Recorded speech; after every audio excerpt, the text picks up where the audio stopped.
नमस्कार मेरे प्यारे साथियों। मुझे आशा है कि आप स्वस्थ होंगे और अपने कामों में व्यस्त होंगे। आज की हमारी कहानी देव के राजा देवराज इंद्र और जल का राक्षस वृत्र की सबसे भयंकर लड़ाई। बहुत समय पहले जब पृथ्वी पर नदियां मधुर स्वर में गुनगुनाती थी और आकाश में देवताओं का राज था, तब देवताओं के राजा इंद्र का नाम सबसे ऊपर लिया जाता था।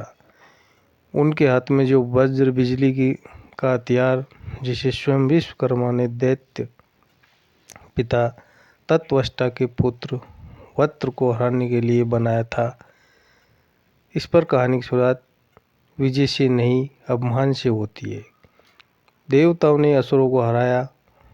इंद्र ने उनके नेता बल को परास्त किया और तीनों लोगों पर उनका शासन स्थिर हो गया। स्वर्ग में उत्सव मनाया गया। सोमरस बहा, अप्सराएं नाची और इंद्र के सिंहासन के सामने सभी देवता नतमस्तक हुए। इंद्र गर्व से मुस्कुराए, अब कौन है जो मेरे बल को चुनौती दे सकता है। देवताओं के इस गर्व की गूंज दूर तक पहुंची, यहाँ तक कि पाताल में जहाँ असुरों के बीच एक नया योद्धा जन्म ले रहा था, वृत्रासुर, जिसे बाद में लोग वृत्र कहने लगे।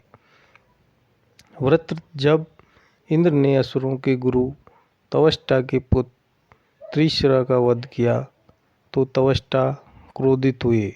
उन्होंने यज्ञ में मंत्रों का उच्चारण किया, परंतु क्रोध से उनका उच्चारण थोड़ा बिगड़ गया। उन्होंने कहा कि इंद्र शत्रु वर्धस्व, जिसका अर्थ होता है इंद्र का शत्रु बढ़े, लेकिन गलती से उच्चारण हुआ कि इंद्र शत्रु धर्वस्त, यानी कि इंद्र का शत्रु इंद्र की ही रक्षा में बढ़े। यही त्रुटि नियत बन गई। तवष्टा के यज्ञ से उत्पन्न एक महादैत्य वृत्र का जन्म हुआ, जो जल का स्वामी था। उसकी देह पर्वतों के समान विशाल थी, नेत्र अग्नि समान प्रज्वलित और स्वर में गर्जना का तूफान। वृत्र ने देवताओं पर आक्रमण किया। उसने अपनी अपार शक्ति से बादलों और नदियों का जल रोक लिया। पृथ्वी सूखने लगी, पेड़ मुरझाने लगे और मानव प्यास से करा उठे। देवता घबरा कर ब्रह्मा के पास गए। पितामह, हमें बताओ, इस जल को मुक्त कैसे करें। ब्रह्मा ने गंभीर स्वर में कहा, केवल इंद्र ही वृत्र को परास्त कर सकता है, परंतु उसे यह युद्ध अकेले ही जीतना चाहिए। उसने ऋषि दधीचि की हड्डियों से बने वज्र का प्रयोग करना होगा। इंद्र अपने अहंकार के बावजूद ऋषि दधीचि के आश्रम पहुँचे। उन्होंने विनम्र होकर कहा, महर्षि, आपकी हड्डियों से बना वज्र ही मेरे वृत्र को मार सकता है। क्या आप अपना शरीर दान देंगे। ऋषि दधीचि मुस्कुराए, हे इंद्र, यदि मेरा शरीर देवताओं के कल्याण में उपयोगी है तो इससे बड़ा सौभाग्य क्या होगा। उन्होंने समाधि लगाई और अपने प्राण त्याग दिए। विश्वकर्मा ने उनकी अस्थियों का से वज्र बनाया, ऐसा शस्त्र जो पर्वतों को फाड़ दे, बिजली से भी तेज और न्याय का प्रतीक। वृत्र अपने जल महल में था। बादलों को जकड़कर पृथ्वी को प्यासा बनाते हुए उसकी हंसी बिजली की तरह गूंजती। अब देवता जानने गए कि असुरों की शक्ति क्या होती है। इधर इंद्र ने वज्र थामा और देवताओं की सेना संग युद्ध भूमि की ओर बढ़े। वरुण, अग्नि, वायु और इंद्र सबने मिलकर गगन को रणभूमि बना दिया। बादलों में गरज, बिजली की चमक और वायु का तूफान ऐसा दृश्य बना कि सृष्टि कांप उठी। वृत्र ने गर्जना की, हे इंद्र, तू जिसने मेरे पिता त्रिशिरा को मारा, आज मैं तुझे तेरे ही स्वर्ग के नीचे फेंक दूंगा। कहते हैं वृत्र ने अपने विशाल शरीर से आकाश को ढक लिया। उसके फेफड़े से जो हवा निकली उससे देवसेना को उड़ा दिया। इंद्र ने प्रत्युत्तर में वज्र उठाया और कहा, देवताओं की जय के लिए, पृथ्वी की प्यास बुझाने के लिए मैं इस अधर्म का अंत करूंगा। वज्र की बिजली की तरह चमका और वृत्र पर आघात हुआ। वह पीछे डगमगाया पर गिरा नहीं। वक्र ने प्रतिपाद किया, जल की प्रचुर लहर उठी जिससे इंद्र को बहा दिया। कुछ क्षणों के लिए ऐसा लगने लगा मानो इंद्र हार गए, पर इंद्र ने फिर उठकर वज्र को कसकर थामा और उन्होंने ब्रह्मा और विष्णु के स्मरण से अपने भीतर का साहस जगाया।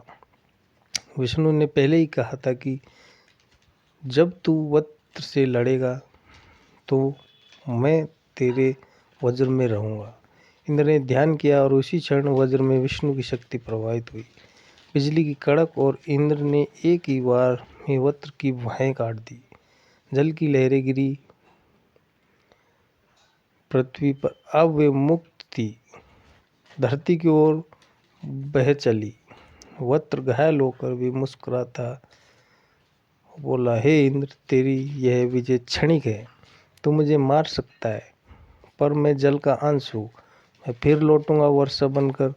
इंद्र ने गंभीरता से उत्तर दिया, फिर लौट आना, लेकिन इस बार जीवन देने के रूप में, विनाश के नहीं। इतना कहकर उन्होंने वज्र को ऊंचा उठाया और वज्र पर अंतिम प्रहार किया। वज्र गरजा, आकाश गूंजा और वज्र का विशाल शरीर पृथ्वी पर गिर पड़ा। जल बंधनों से मुक्त होकर नदियाँ, सागर और बादलों में फैल गया। धरती ने राहत की सांस ली। देवताओं ने इंद्र की विजय का उत्सव मनाया, किंतु इंद्र का हृदय शांत नहीं था। उन्होंने वज्र की अंतिम बात याद थी।